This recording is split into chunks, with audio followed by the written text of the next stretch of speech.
ao círculo da luz. Vamos neste momento elevarmos os nossos pensamentos e vamos nos ligar a esta espiritualidade amiga e protetora. Porque todos nós que aqui viemos, nós viemos em busca de algo. E a prece é esse momento todo especial aonde nos ligamos ao nosso Pai Maior. Por isso, vamos orar. Pai nosso que estais em toda parte, santificado seja o teu nome. Venha a nós o teu reino. Seja feita a tua vontade, assim na terra como no espaço.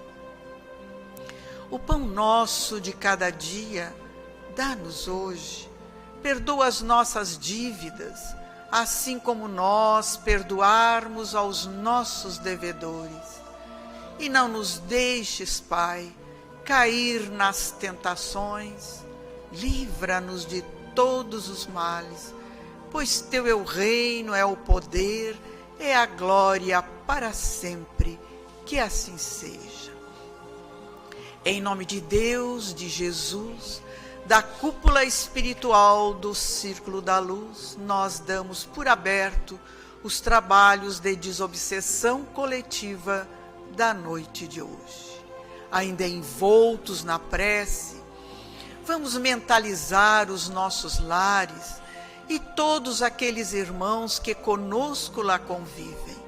O nosso pai, a nossa mãe, o marido, a esposa, os filhos, os irmãos, também aquela pessoa que nos auxilia nos trabalhos domésticos, a fim de que a espiritualidade maior possa ir até os nossos lares e de lá retirar aquelas entidades que já não têm mais um corpo físico, mas que não conseguem compreender a sua nova situação e nos deixam aquela carga de fluidos pesados e enfermiços.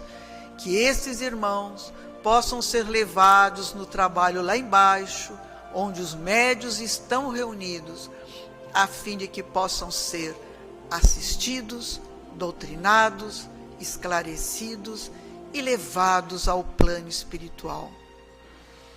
Por isso, irmãos, auxiliemos a espiritualidade a higienizar os nossos lares, mentalizando cada irmão que conosco lá convive, cada peça do nosso lar.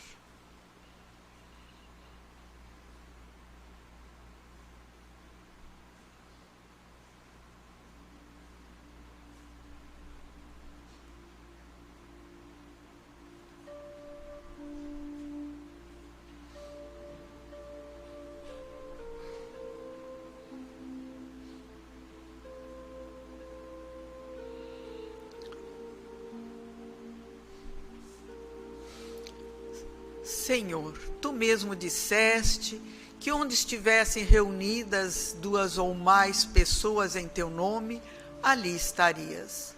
E nós, Pai, aqui estamos reunidos em teu nome. Dá a cada um de nós, segundo as nossas necessidades e o nosso merecimento.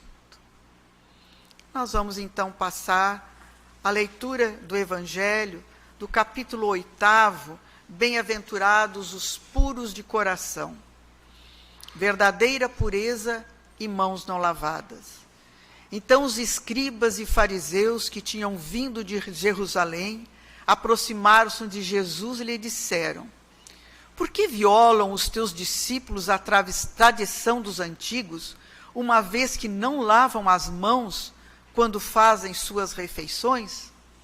Jesus lhe respondeu: por que violais vós outros os mandamentos de Deus para seguir a vossa tradição? Porque Deus pôs esse mandamento: honrai a vosso pai e a vossa mãe. E este outro: seja punido de morte aquele que dizer a seu pai ou a sua mãe palavras ultrajantes. E vós outros, no entanto, dizeis: aquele que haja dito a seu pai e a sua mãe, toda oferenda que faça a Deus vos é proveitosa, satisfaz a lei, ainda que depois não honre, nem assista a seu pai e a sua mãe, tornam assim inútil o mandamento de Deus pela vossa tradição.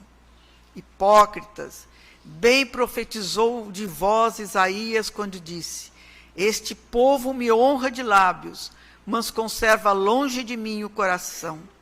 É em vão que honram ensinamentos e máximas e ordenações humanas. Depois, tendo chamado o povo, disse: escutai e compreendei bem isto. Não é o que entra pela boca que macula o homem, é o que sai da boca, é o que macula o homem. O que sai da boca procede do coração. E é o que torna impuro o homem, porquanto do coração é que partem os maus pensamentos, os assassínios, os adultérios, as fornicações, os latrocínios, os falsos testemunhos, as blasfêmias e a maledicência. Essas são as coisas que tornam impuro o homem.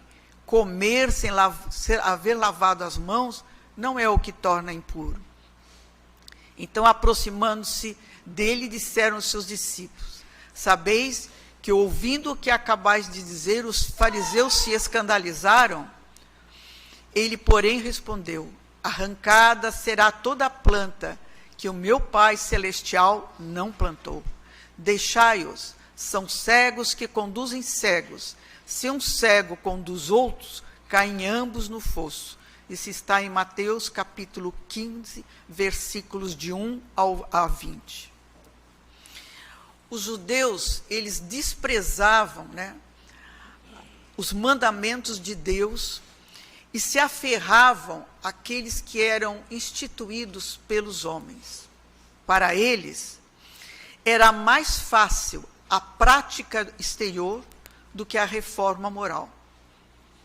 Para eles, era mais fácil lavar as mãos do que ter a pureza do coração. Eles desprezaram a mensagem do Cristo. E eles ficavam mais nas mensagens exteriores, nas práticas exteriores.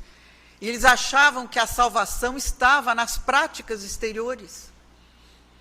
Eles eram tão hipócritas que tinham hora certa de oração, e se eles se encontravam no meio da rua, eles faziam orações a altos brados, para dizer e mostrarem para o povo: olha, eu estou aqui, as leis mandam isso, as leis dos homens. E assim eles faziam. Ou então eles iam no templo e jogavam as moedas no gasofilácio, que tilintavam, e aquilo ali chamava a atenção. Poxa, mas ele está fazendo uma grande doação ao templo. E aí achavam que com isso estavam garantindo o seu lugar no céu. A gente sabe, meus irmãos, que nenhuma religião salva se a própria criatura que, conhecendo o Evangelho, não a colocar no seu coração. Aí vem a pureza dos sentimentos, tirando os maus pensamentos, as fornicações, as maledicências, como nos diz aqui no Evangelho. Então, eles estavam recriminando a Jesus, porque não havia lavado as mãos, e o Cristo disse: o que importa não é o que entra pela boca, mas é o que sai, porque o que sai provém do coração, dos sentimentos mais puros que eles deveriam olhar. Era neste sentido. Mas as pessoas ainda ficam arraigadas, muitas vezes achando que só pelo fato de estarem num templo religioso estão salvas. Eu posso estar num templo religioso, mas se eu não tiver a minha ligação naquele momento com o Deus, que eu vim aqui, eu estou confiante da sua existência, e do quanto Ele nos auxilia no nosso dia a dia, mais do que nós possamos imaginar, de nada adianta. Estarmos só de corpo presente, nada resolve a nenhum de nós. É como aquela historinha, quando uma pessoa sábia perguntou a uma pessoa muito simples do campo: o que é uma religião para ti? E ele, olhando para aquela pessoa culta, disse: seu doutor, quando eu vou levar a minha produção do trigo na cidade, eu posso ir pelo atalho da serra, eu posso ir pela estrada da lagoa, eu posso ir pela rodovia. Mas quando eu chego lá, ninguém me pergunta qual foi o caminho que eu fiz, mas me pergunta qual é a qualidade do teu trigo. Assim vai ser conosco quando chegarmos no plano espiritual. Ninguém vai nos perguntar qual era a tua religião, mas o que tu fizeste da tua vida, das oportunidades que te foram concedidas. Que será a resposta que nós vamos ter para dar, né? Então, a mensagem é que nos fala, a importância está na pureza dos nossos sentimentos, e não aparentarmos uma coisa que às vezes nem somos, mas aparentemente parece uma pessoa deslumbrante no lado do moral, e nem sempre o é. E que a paz do Divino Mestre nos possa envolver.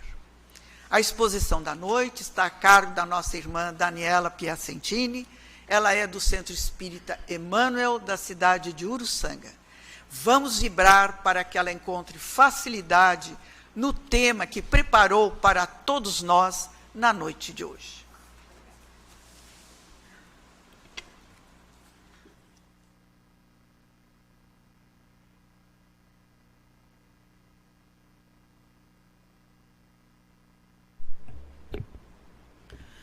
Boa noite, irmãos.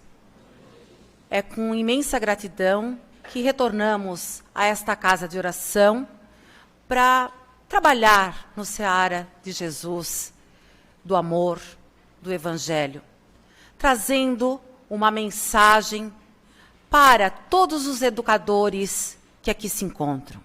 Quando falamos educadores, falamos de pais, avós, tios, todos que se envolvem no crescimento dos nossas crianças, jovens, adolescentes. Pedimos ao Altíssimo a proteção, que nos proteja nesse momento, nos intuindo a palavra, a mensagem, que com tanto carinho nós preparamos, para que vocês possam absorvê-la e transformar a cada um dos lares de vocês. A palestra da noite foi baseada no livro Vossos Jovens Profetizarão, de Adeilson Salles e ditado pelos espíritos de Luiz Sérgio e Ivone Pereira. Nós não temos aqui a pretensão de trazer uma receita de como educar os vossos filhos ou os tutelados. Na verdade, esse tema, ele é um tema um tanto amplo, complexo, para ser tratado e concluído numa única reunião. No entanto, o nosso objetivo, a nossa intenção aqui está realmente no ato de educar. Educar aqueles que nos foram confiados, através do amor, através do respeito, através da resignação, da paciência. Para nós podermos compreender sobre a origem da palavra adolescência. Adolescência, ela é uma palavra de origem latim, que ad, quer dizer ar, crescer. E olescer quer dizer, ad quer dizer para, né? E olescer quer dizer crescer. Então, é a condição no processo de crescimento.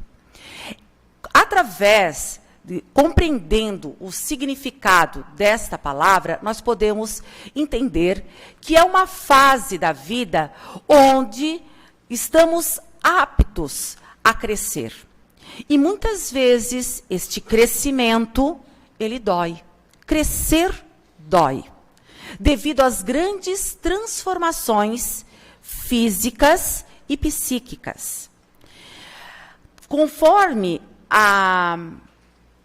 o SM, a Organização Mundial, ele coloca, né, a Organização Mundial da Saúde, coloca que esse período vai dos 10 aos 24 anos, subdividido em 3 fases. A pré-adolescência dos 10 aos 14, a adolescência dos 14 aos 19, e também denominado de juventude, aqui nós falamos também, né, de 15 anos ali até 24 anos. É lógico que essa faixa etária, de país para país, há a sua alteração.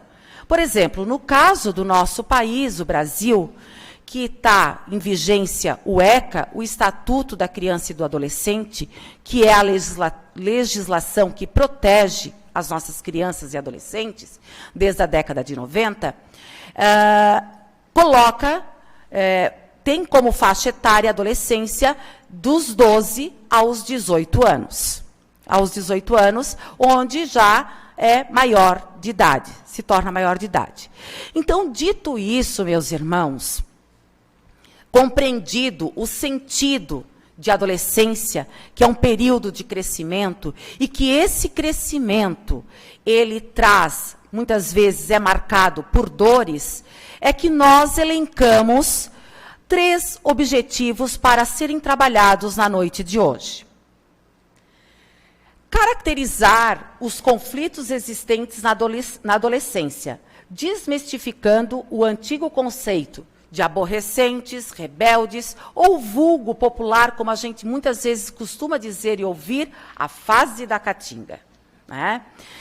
Nesse período, os nossos adolescentes, os nossos jovens, eles estão num turbilhão hormonal, numa turbulência hormonal, onde as emoções vividas são extremamente potencializadas. A alegria, num exagero, vira um êxtase. Como a tristeza, ela pode desaguar numa depressão. Neste momento da adolescência, o espírito toma conta de quem é, qual é a sua personalidade. Então, nós temos que ver que não é um momento, esses conflitos acontecem não por mera rebeldia, não porque são de aborrecer, que eles querem nos aborrecer, mas que existem fatores que influem nesse desenvolvimento psíquico, emocional dos nossos jovens. O outro objetivo é alertar a nós, educadores, e volto a dizer, educadores aqui no sentido de pais, de tios, de avós, de irmãos mais velhos, né, de professores, enfim, de todos aqueles que estão envolvidos nesse processo de crescimento dos nossos jovens. Todos já tiveram um adolescente, ou têm, ou vão ter, né? Então, é importante nós conhecermos nesse momento que as transformações psíquicas no comportamento dos nossos jovens, nesse período, tem muito a ver com a relação existente entre o mundo espiritual e material. É fato, nós somos espíritos imortais e este intercâmbio entre as dimensões, elas existem, elas se caracterizam. E os espíritos se influenciam mutuamente, estejam eles encarnados ou desencarnados. Nós sempre temos essa influenciação dos espíritos, ou acabamos também influenciando os desencarnados. E o terceiro objetivo da noite de hoje é perceber que nós temos uma visão muito limitada sobre a vida, voltada muitas vezes para os aspectos materiais. Por isso a dificuldade de encontrar respostas aos dramas que se instalam na intimidade do ser. Muitas vezes nós damos muita importância à posição que ocupamos no mundo. E acreditando, né, que essa importância que nós temos no mundo, ou da nossa posição, ela nos garantirá a felicidade. Nós não temos a consciência da transitoriedade da vida física. O que é 80, 90 anos em relação à eternidade? Quando nós tivermos a conexão real com Deus, esta é a ponte segura que nos vai fazer na caminhada terrena, nessa escola planetária que é a Terra, a caminhada para que nós possamos enfrentar com sabedoria, discernimento, as dores da alma humana.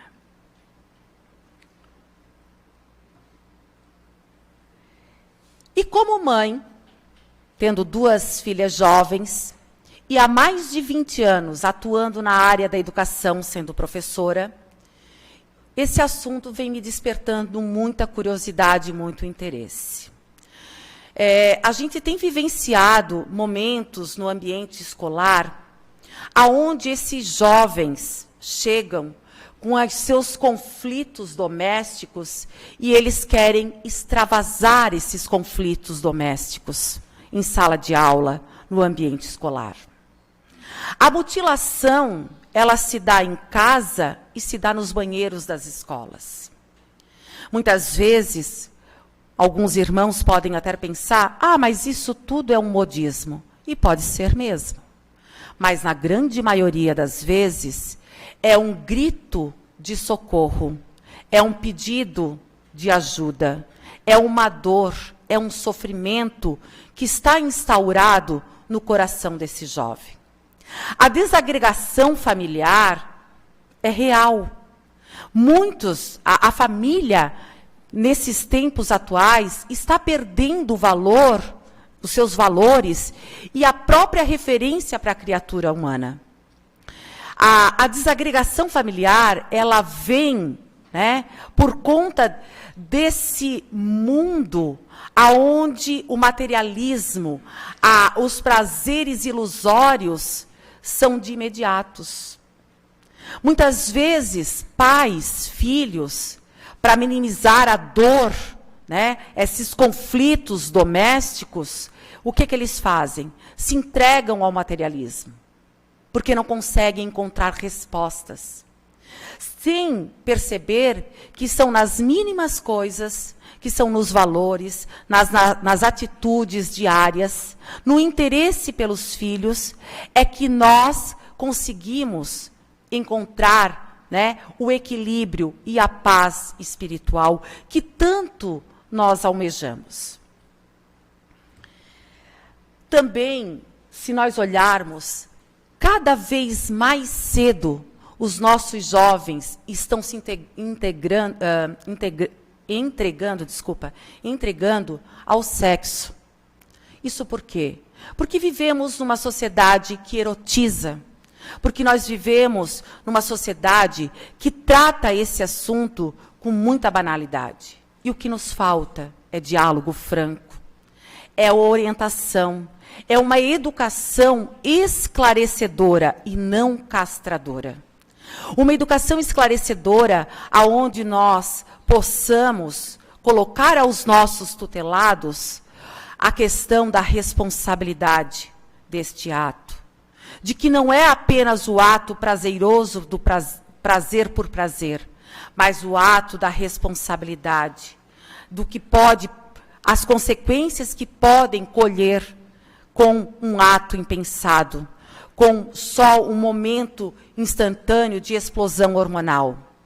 Também se entregam, né, ao álcool, às outras substâncias, e tudo isso leva realmente ao abismo da dor. Esse abismo da dor que muitos jovens não conseguem encontrar respostas e não conseguem encontrar alguém para ajudá-los a enfrentar esses conflitos. E aí acabam ceifando a sua própria vida, levando muitos deles ao suicídio. Então, meus irmãos, é nessa tentativa de mostrar a importância do ato de educar. Educar com a paciência e com amor. O ambiente escolar, como eu disse há pouco, ele está um ambiente muitas vezes hostil. Porque lá se apresentam várias dores humanas. É o palco onde essas dores são apresentadas. Os alunos extravasam, os professores, por sua vez, muitas vezes com dificuldade em lidar com seus próprios conflitos, chegam para dar aula bastante pressionados, tensionados, e aí a escola vira um ambiente violento, hostil, como muito a gente tem visto, né? Jovens que matam, jovens que agridem professor, jovens que agridem colegas, jovens que partem para o enfrentamento, porque essa sociedade, ela está atormentada.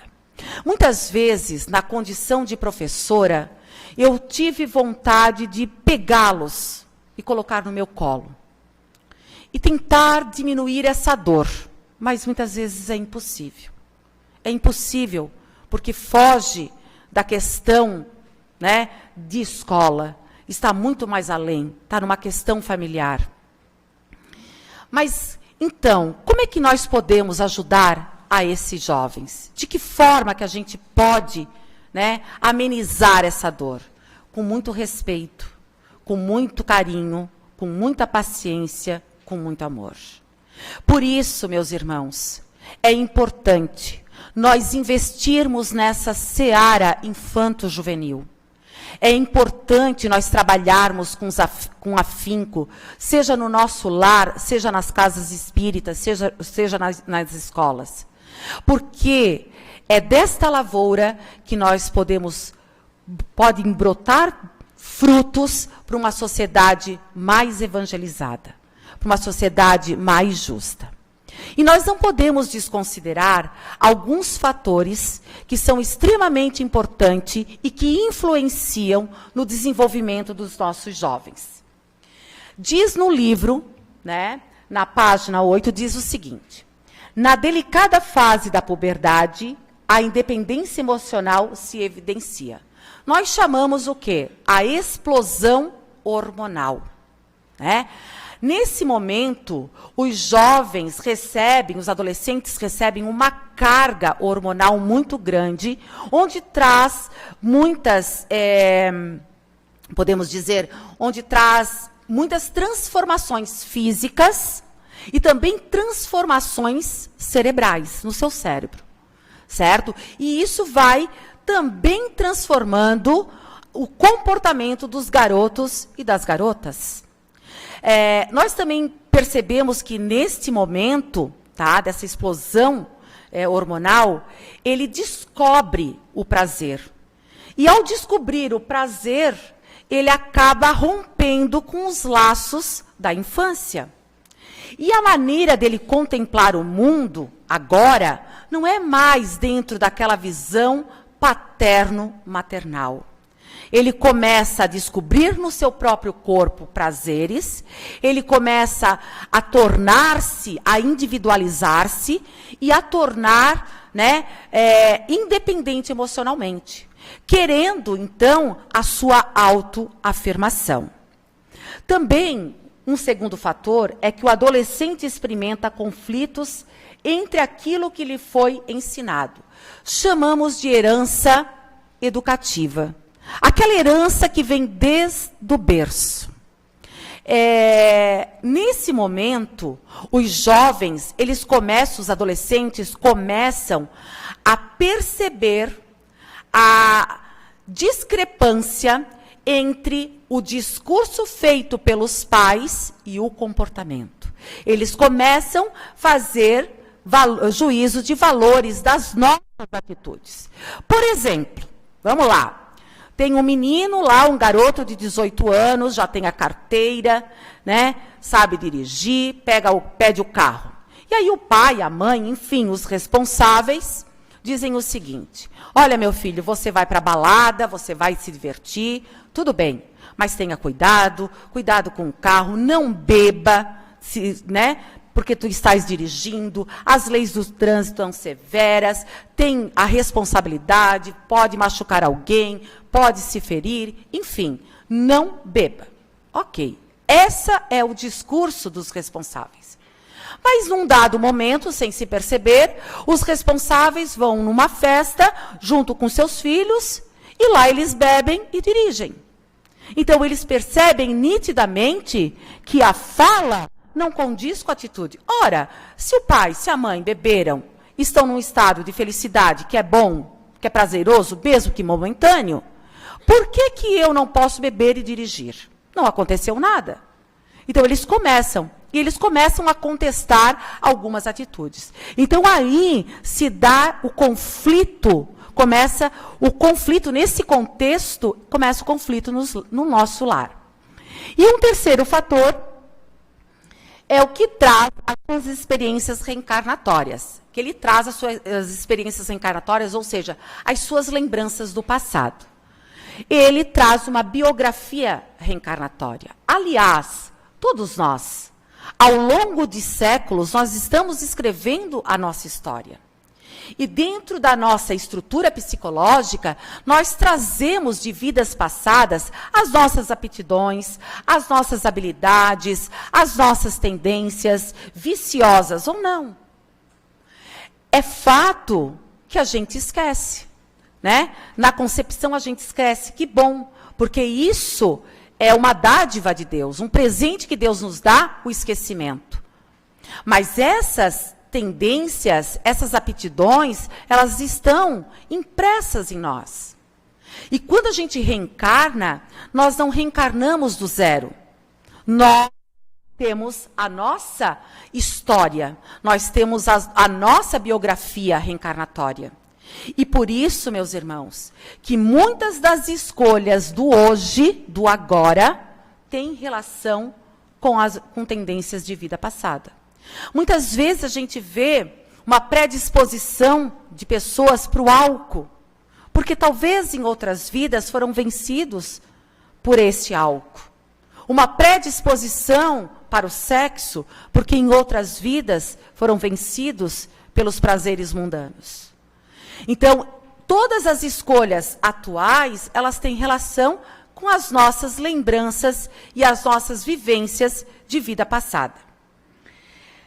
Trazendo um pouquinho a referência das obras basilares, né, no Livro dos Médiuns, Kardec, na pergunta 383, ele faz aos espíritos: qual é para o espírito a utilidade de passar pela infância?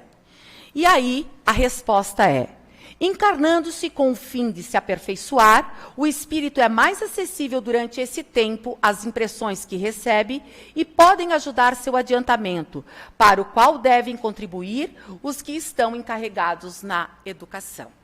E eu vou seguir um pouquinho, né, no que o livro diz. A questão da educação durante a idade infantil é ponto básico para uma adolescência mais equilibrada e uma vida adulta harmoniosa. Então, meus irmãos, é no berço que começa a se passar os valores éticos e morais. A própria psicologia já nos diz que é na primeira infância a formação do nosso caráter, do caráter da criança. E formar o caráter de uma criança não é apenas com uma atitude, mas é um conjunto de atitudes, um conjunto de vivências, aonde a gente pode ir nutrindo o psicológico, a estrutura psicológica, para que na adolescência, este adolescente, este jovem, ele não é que vai deixar de enfrentar problemas. Ele enfrentará problemas, sim, porque é próprio da idade. Mas ele terá o equilíbrio, o discernimento correto. Por isso nós precisamos educar desde o berço. Por isso a infância, ela é de tão importante, de grande valia para cada um de nós que reencarnamos neste planeta. Na questão 385 do Livro dos Espíritos, Kardec pergunta: mas qual o motivo que se opera no seu caráter a uma certa idade e particularmente ao sair da adolescência? É o espírito que se modifica? A resposta, ela é bem extensa, mas já no primeiro trecho, já nos dá o entendimento. Diz Kardec: é o espírito que retoma a sua natureza e se mostra tal como era. É aquilo que nós mencionamos há pouco. Ele começa a ter lembranças, reminiscências do passado. Mesmo que de forma sutil, essas lembranças, nesse período de eclosão, né, hormonal, ele vai delicadamente entrando na mente que está em formação. Por isso, meus irmãos, muitas vezes, todos esses conflitos, essas dores, esses casos que ocorrem com os nossos adolescentes, muitas vezes a gente não pode julgar como pura e simples rebeldia. Mas são situações que têm muito a ver com a questão psíquico e espiritual. E aí vem um quarto fator importante. Na questão 459 do Livro dos Espíritos, diz o seguinte, Kardec pergunta ao Espírito de Verdade. Os espíritos influem sobre os nossos pensamentos e ações? Neste sentido, sua influência é a maior que supondes, porque muitos frequentemente são eles que vos dirigem. Vem a influência espiritual. Como nós também dissemos lá no início da nossa exposição, o intercâmbio entre as duas dimensões, ela é fato. E os espíritos se influenciam mutuamente, sejam eles encarnados ou desencarnados. E pelas questões o quê? Vibratórias, por aquilo que está na nossa mente, por aquilo que está no nosso coração. E cada um faz as suas escolhas. Certo? Cada qual faz as suas escolhas. Se eu tenho pensamento ruim, toda a vida pensando no ruim, na doença, que tipo de espírito ou de influenciação que eu vou ter? Né? Qual é o espírito que vai estar me acompanhando, que vai estar ligado?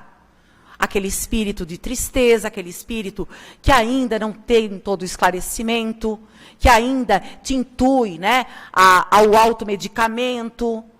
E assim por diante. É a mesma coisa os nossos jovens, nessa eclosão toda hormonal. Se eles passam um grande período do seu dia em frente à internet, vendo situações, conteúdos inapropriados, que tipo de influenciação eles vão ter?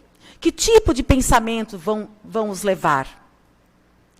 Então, são isso, tem a influenciação espiritual.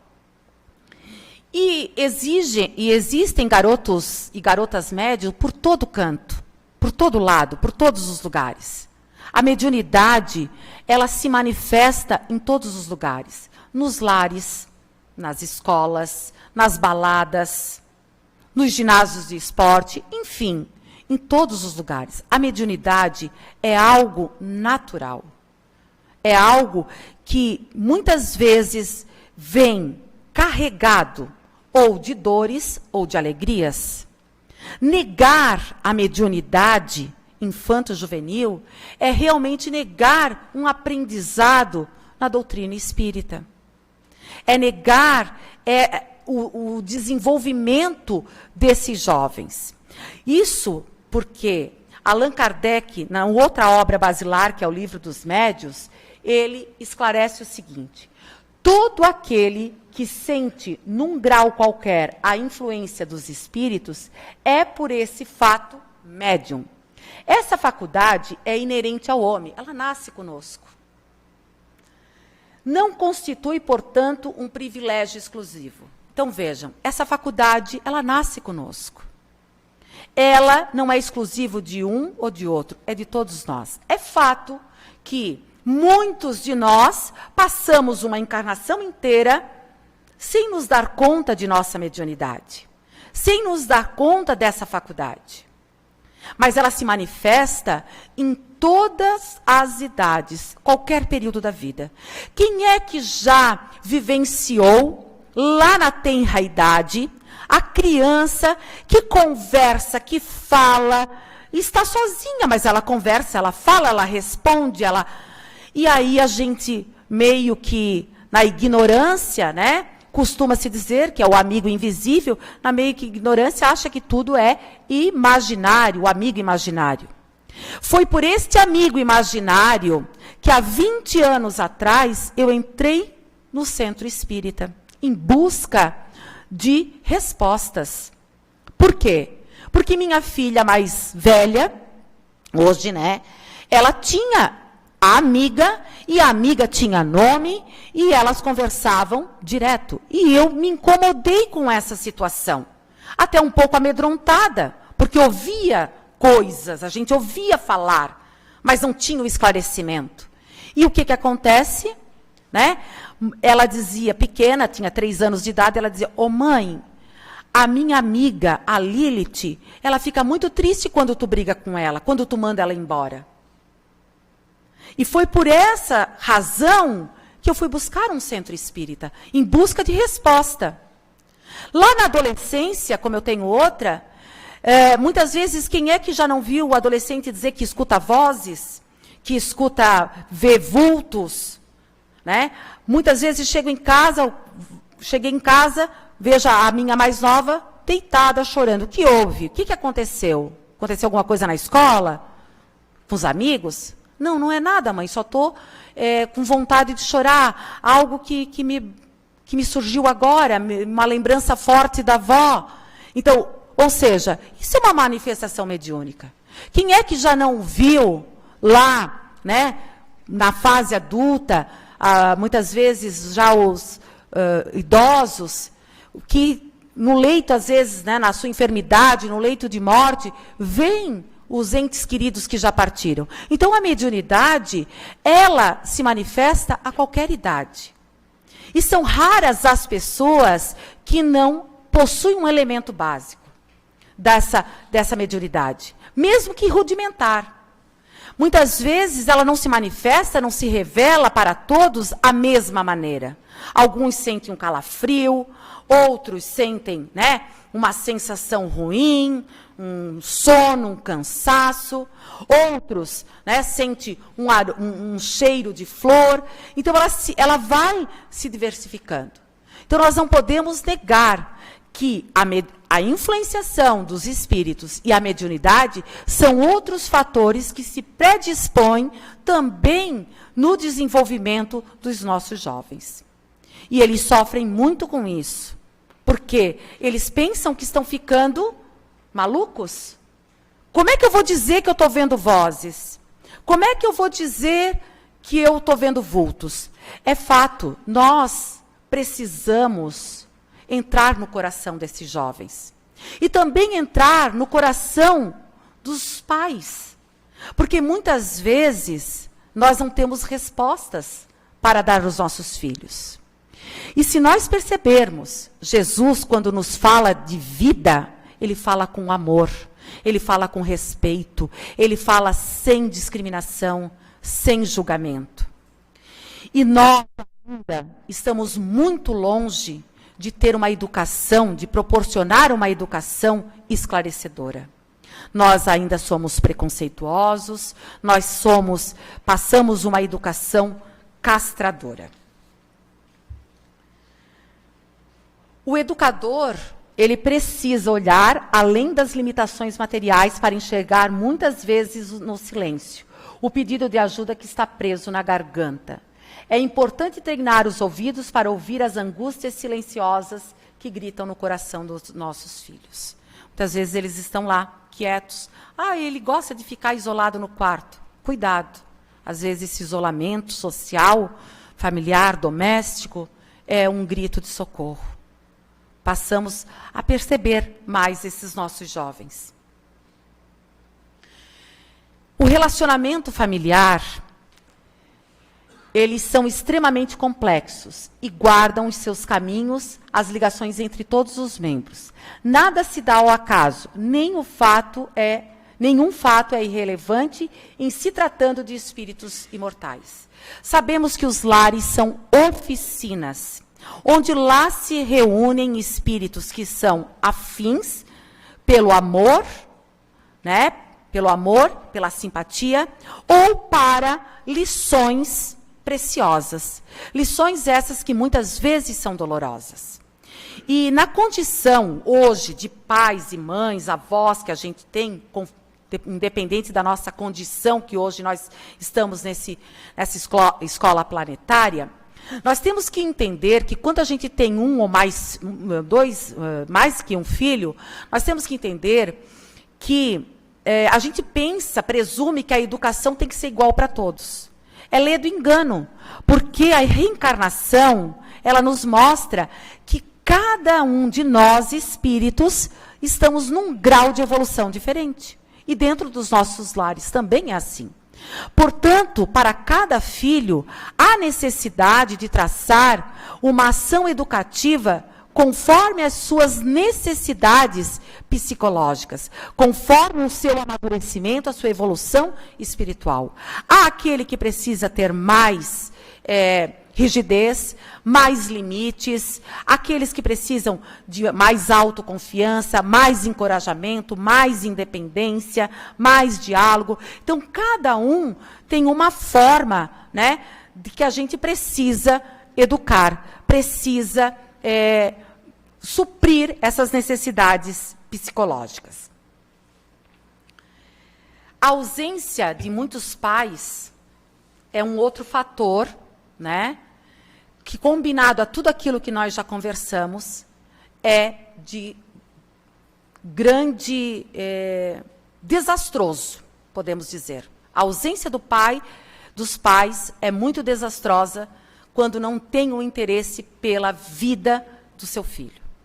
Isso realmente pode e resulta, meus irmãos, na tristeza, na depressão, no desalento, certo? E, principalmente, um cuidado que nós temos que ter é com o suicídio juvenil. Então, é importante que nós, educadores, começamos desde agora, desde já, nunca é tarde para recomeçar. Começamos o quê? A nos interessar pela vida dos nossos filhos. A dar o amor necessário, a passar valores que nutrem o psicológico de cada um deles. A tempestade está intensa, mas Cristo é o sol renovador para cada espírito aqui presente. Os nossos olhos, toda dor, falando um pouquinho da dor, toda dor na sua extensão, ela é preciosa, certo? Muitas vezes nós pensamos que estamos sozinhos, mas nós nunca estamos sozinhos. Os nossos olhos podem não contemplar, mas do lado de cada um de nós existe alguém que nos ama, alguém que cuida de nós, alguém que vela pela nossa felicidade. E é isso que a gente tem que mostrar ao jovem. É isso que a gente tem que dizer ao jovem. Que eles não estão sozinhos. Que, além de nós, que estamos presentes, que amamos, também tem espíritos protetores, amigos que cuidam deles. Mas para isso, meus irmãos, é importante orar e vigiar os nossos pensamentos. É importante que a gente também busque instrução. Amai uns aos outros.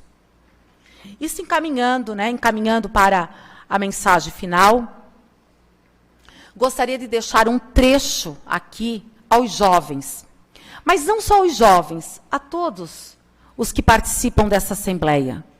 Porque, né, a juventude dentro da nossa eternidade, ela perpassa várias reencarnações. E, como diz a doutrina, tudo aquilo que a gente aprende, absorve, a gente leva conosco. Então, que nós possamos levar para outras vidas, para outras reencarnações, essa mensagem, esse trechinho de mensagem, deixada pelo espírito de Luiz Sérgio, onde ele diz: jovem, seja qual for a dor, o motivo, escolha sempre viver. Pois à medida que vamos vencendo as dificuldades em nossa encarnação, um novo horizonte surge mais adiante. Em qualquer momento, seja qual for a dor, não desanime, pois estou sempre com você. Espírito de Luiz Sérgio. Meus irmãos, agradeço de coração a paciência, as vibrações de amor, a atenção de cada um de vocês. Desejo profundamente de que vocês possam fazer com que essa mensagem que foi trazida à noite possam despertar a cada vez mais no coração de vocês o amor, a resignação, a paciência. E que a gente possa, sim, fazer a diferença naqueles que foram confiados a cada um de nós. Que nós possamos ajudar, seja o nosso jovem vizinho, seja o nosso jovem filho, seja o nosso jovem aluno, sobrinho, neto, que nós possamos. Porque, novamente, voltamos a dizer, é desta lavoura que brotará uma sociedade evangelizada. Que a paz do Senhor esteja com cada um de nós. Muito obrigada.